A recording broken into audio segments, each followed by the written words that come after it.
the views are out of this world. This thing is unbelievable. It sounds incredible. Golly gee, everybody, look at that.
Hear that?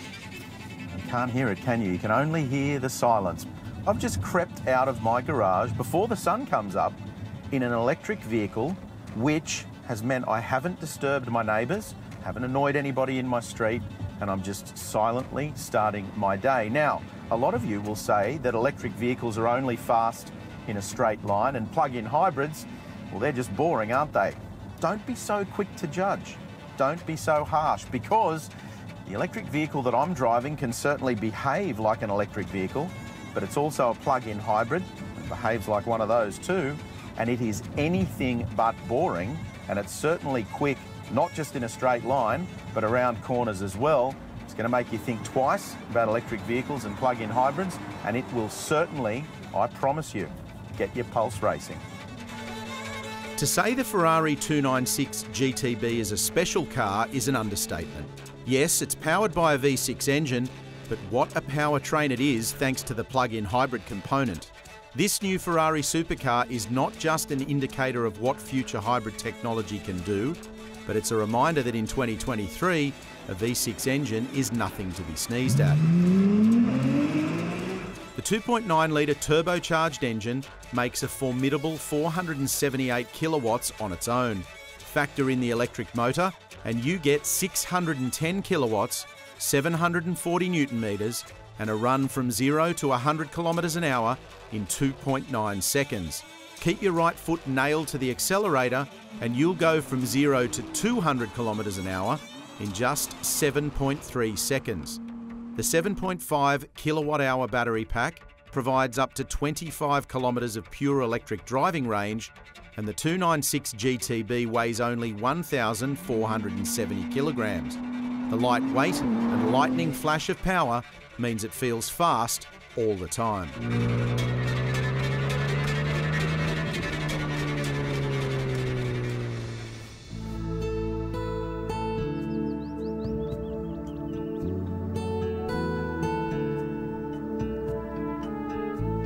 Cottage Point. I bet most of you that live in Sydney don't even know that this beautiful place exists. We are in Ku-ring-gai National Park at Cottage Point, and we're staying close to Sydney for this episode because we've got a special treat for you, but we'll show you that a little bit later on. In the meantime, we're starting here at Cottage Point. We're going to take you all the way around the CBD to the bay at the edge of Sydney City and take you on a beautiful cruise in this Ferrari, but our diversion is going to take us on something everybody who buys a Ferrari like this should be doing. However, first up, this part of Sydney, fantastic driving roads in Ku-ring-gai National Park, amazing little coffee shops and restaurants and heaps of places to stay. This is a mecca for cyclists and views like this as well. However, you need to watch the speed limit, watch out for cyclists, but where we're going to take you soon, won't have to worry about speed limits. Why don't you do what we did and start your day with breakfast or brunch at the Cottage Point kiosk? The coffee is great, but the views are even better, and it's a relaxing way to start your run back into town.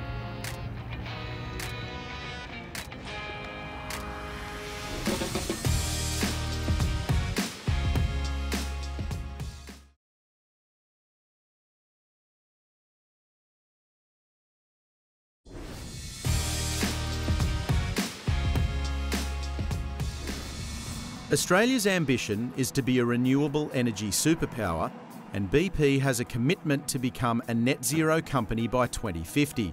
The launch of BP Pulse will see the commencement of an ambition to deliver 600 charge points across Australia, building the country's most convenient fast-charging network and customer experience. Pulse means Australia is part of BP's vision to have more than 100,000 EV charge points globally, helping to accelerate the transition to lower emission transportation. This is one of the ways BP is backing the country that has backed BP for more than a century. So you've got the coolest hybrid on the market, and you're thinking it doesn't get any better than this. Well, I can tell you it does when you get inside the cabin, because the Ferrari 296, well, it's like a race car for the road once you're in here. And before I get to the driver, let me first talk about the passenger, because this car has got the optional passenger screen, which if you flick across to the performance settings, shows you what the engine's doing, RPM, stuff like that. So while you're being driven around the track at warp speed and you're in complete terror from what the driver's doing, you can watch the screen there and see exactly what the 296 is doing. Now back to the driver and the most important part of this car. This really does feel like a race car, from the interactive display, which has got everything in it, so there's no central screen for the driver. It's got everything in it except the air conditioning controls, which are over there. It's really easy to understand once you work out what does what. So the steering wheel has haptic controls, and you just touch them to bring them to life, and then you've got a return to the home, you've got the controls that you need to work out, voice activation, telephone controls, and then of course you can open up the view and change the view to appear however you want it to appear. So the drive control part is at the bottom of the steering wheel, and that's where the really interesting stuff happens. Engine stop start, instead of that being a button, it's haptic as well. You touch it once, that brings the car to life. Touch it a second time, it's then ready to go. You pull the paddle, which is your shift lever, that puts it in first, and away you go. If you want to transition between manual and auto, that's down here in the console, as is reverse gear. However, you'll be accustomed to the fact that with performance Ferraris of late, you get this little Manettino switch here. Now that's a dial that you can twist around to change the drive modes, but because the 296 is a hybrid, over on this side of the steering wheel, it's also got what they call E-Manettino, which is the settings for the hybrid. So you've got a race mode, a qualification mode, hybrid mode, and then of course the E-Drive mode. What we love about the way this all works is you can tailor it to do what you want it to do, and it can be as gentle or as hardcore as you want it to be. But every single drive in this car is an occasion. You feel special. It makes you feel like your money is well spent, even though this is very expensive. If you were afraid of what the future was going to bring with hybrid technology, don't be, because it's absolutely awesome.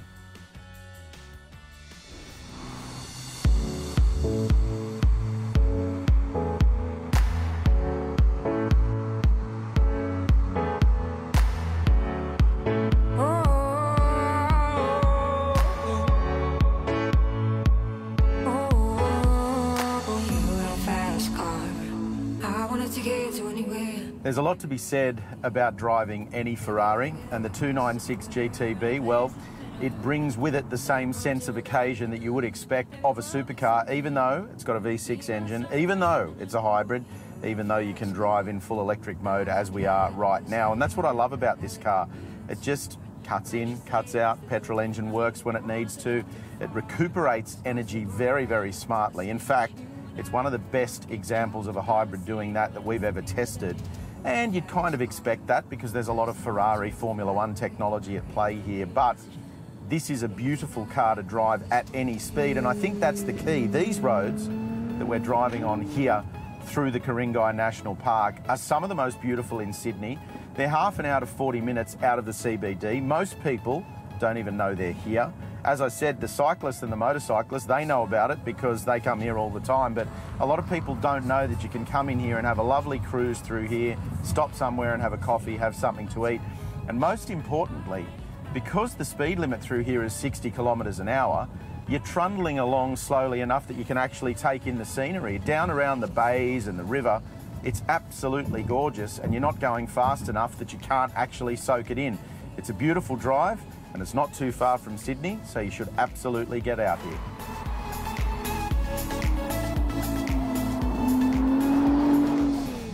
when the petrol engine kicks in, as it's just done now in the 296, this supercar goes from mild and quiet and subdued to outright wild. It is incredible what this car is capable of. It's way too fast for most public roads, but that doesn't mean that you can't get a sense of the soundtrack under the speed limit as we're doing now. And the capability of the 296, what it is able to do in a vehicle that you can technically get in and drive to and from work every day, is staggering. This car is fast, it's balanced, it's precise, it's sharp. The steering is incredible, the brakes are incredible, and the way that it feels for you as the driver is what you expect of a Ferrari driving experience.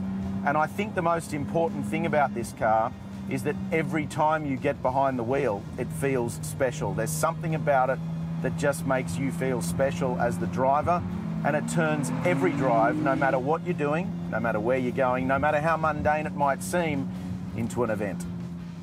The brilliance of new supercars and performance cars in general is their ability to go from flat out on a racetrack to a sedate cruise around town, even in traffic. Don't expect to do it anonymously in the 296 GTB though. Even if it's not yellow, you need to get used to people staring at you all the time. But all that aside, all EV practicality and simplicity and quiet aside, you can head out of the city, leave your street in silence, flick the little Manatino button across into sport, put your foot down, and that happens. How good is it?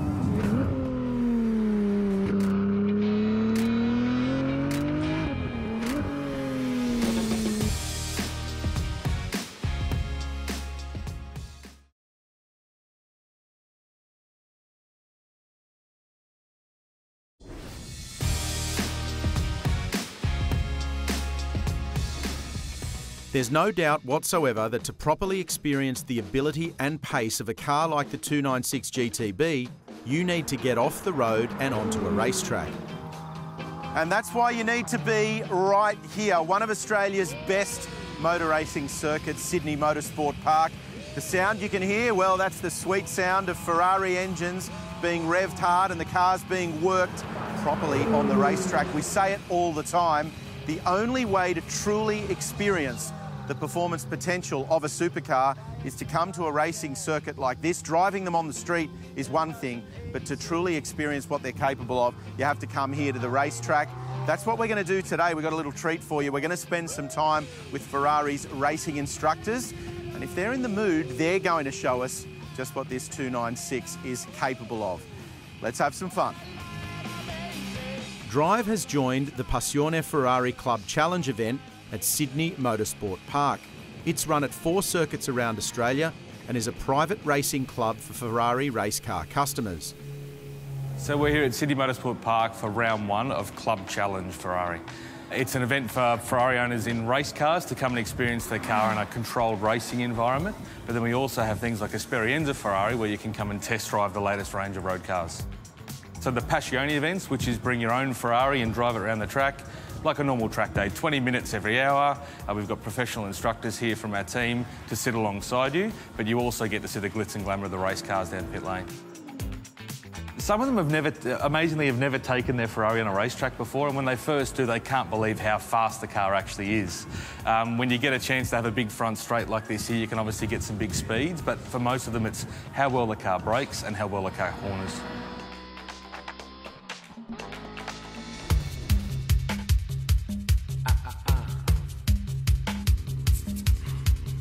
Now, of course, I'm rolling out of the pits completely in electric mode, so there's no noise, but listen to this. There you go. The engine's kicked in. And what is most staggering about this car is not so much how fast it is in a straight line or the top speed. For me, it's the braking, which is unbelievable. You can brake so much later into a corner than you think you can, and then the acceleration out of that corner, if you get your braking distances right, if you get your braking marker right, the acceleration out of the corner is absolutely staggering. It's that mid-corner speed that this car has that not even race cars are able to generate. It's that fast. You've got to reset your brain when you're on a racetrack to get an understanding of just how quick this car is.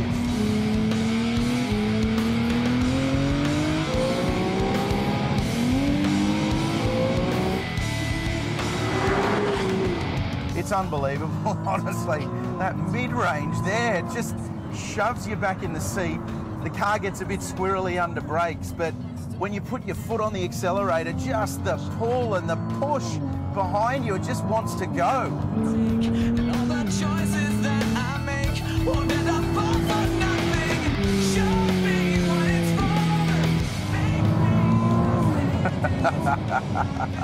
This is unbelievable. I've got this in sport mode. I don't even have it in race mode yet because this is just a familiarisation lap.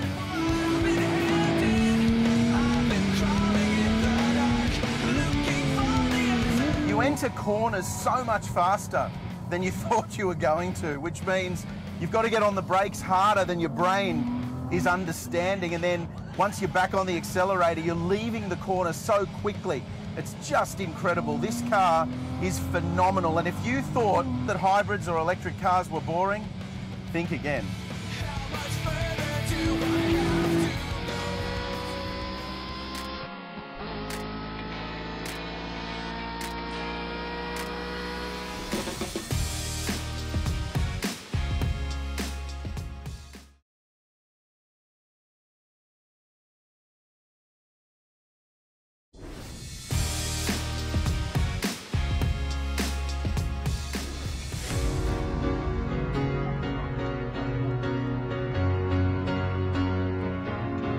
Our drive ends at the beautiful Cruising Yacht Club of Australia, perched on the edge of Sydney Harbour. This club started a long time ago. It started in 1944, and then the original group, they wanted to go for a cruise to Tasmania because the war was coming towards the end. Then they found another guy who was a naval officer, John Illingsworth. He said, "Yep, I'll come with you guys down to Tasmania, provided it's a race." And that was the start of the Sydney-Hobart race. And the first race was 1945. 8 boats were in it, and it's just gone from there.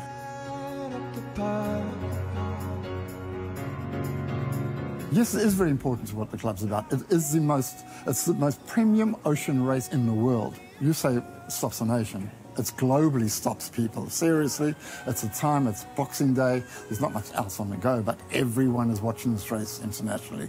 Surely one of the most exclusive views in the country, the Yacht Club is a members-only affair, but as a registered club, anyone can visit for a meal, to watch the sunset, and to drink in one of the best views in town. It's fantastic. It is a great place to come. It really is.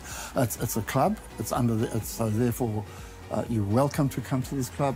We have about 3,500 members, of which about 2,000 are active sailing members, and the rest are social. It's a great social club because, as you can see behind me, you've got the buildings of Elizabeth Bay. A lot of those people love to just come here, come sit in the front at an evening, or late afternoon, even early if they can, have a drink or two and look at the sun setting. It's just a spectacular place to come for an afternoon. And the food's good in the evening as well, make no mistake. Well, we joked at the start of this season that we visit a country town, starts raining.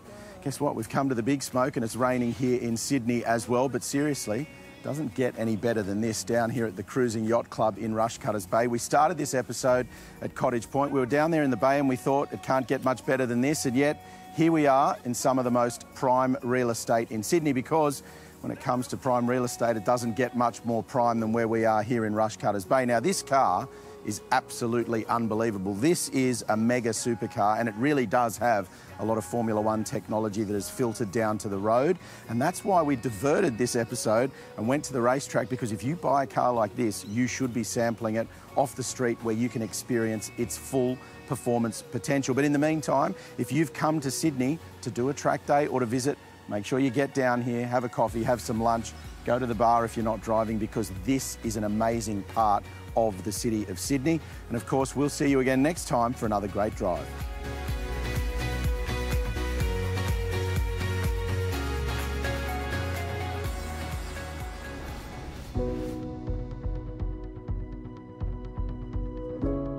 We started our drive this week deep inside Ku-ring-gai National Park, where you'll find some beautiful spots for a coffee or brunch. If you're not attending a track day, you won't need to divert to Sydney Motorsport Park as we did, but rather head south back into the CBD and make a beeline for Rushcutters Bay and our end point, the Sydney Cruising Yacht Club.